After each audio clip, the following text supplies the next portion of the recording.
As I stepped out of the creaky gates, the crumbling city unfolded before me like a ravaged beast. Vines snaked through the cracked pavement, and trees burst forth from the rubble, their twisted limbs reaching toward the sky like skeletal fingers. The air reeked of decay and damp earth, a morbid perfume that clung to my skin like a shroud. I adjusted the straps of my backpack, the weight of my supplies and equipment digging into my shoulders. This was it, the moment I had been preparing for, the moment I had been dreading. My mission was to explore the depths of this forsaken city, to uncover the secrets that lay hidden beneath the tangled undergrowth. The scientific community had deemed it a lost cause, a relic of a bygone era.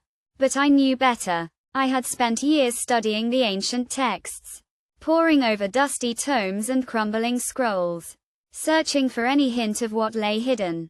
And I had found it, a cryptic map, etched on a piece of parchment so old it was almost translucent. It was said to lead to a temple, hidden deep within the city's heart, where the secrets of the ancient ones lay waiting. But as I set out on my journey, I couldn't shake the feeling that I was being pulled in two different directions.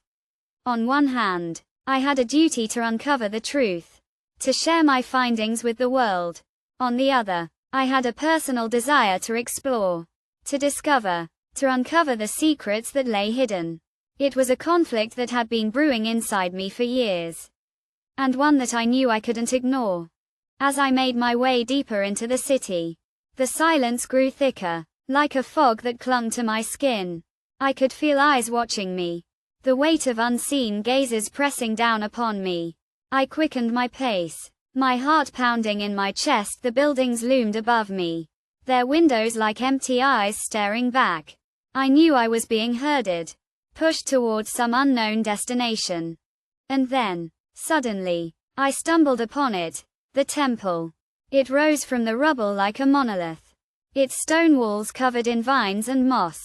I approached it cautiously, my senses on high alert. As I pushed open the creaky doors, a musty smell wafted out, like the breath of the dead. I stepped inside, my eyes adjusting to the dim light. The interior was just as I had imagined, a labyrinth of corridors and chambers, each one filled with ancient artifacts and relics. I wandered the halls, my footsteps echoing off the walls.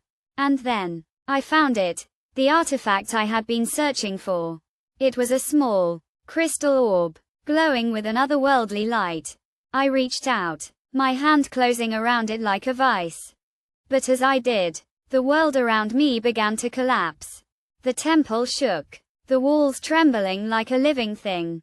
I stumbled, my foot catching on a loose stone. And as I fell, the orb slipped from my grasp, shattering on the floor like a dropped egg. The light went out, plunging me into darkness. I lay there, stunned, as the temple crumbled around me.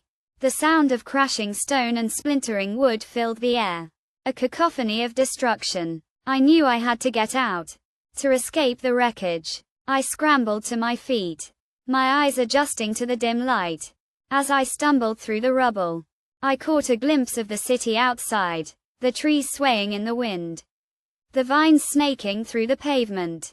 And in that moment, I knew I was free. I had lost everything I had fought for, the artifact, the temple, my mission. But I had gained something in return, a new beginning.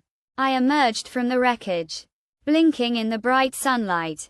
The city stretched out before me, a vast expanse of possibility. I took a deep breath, feeling the weight of my pack on my shoulders. I knew I would never be the same again. I had been torn between duty and desire. But in the end, it was my desire that had set me free.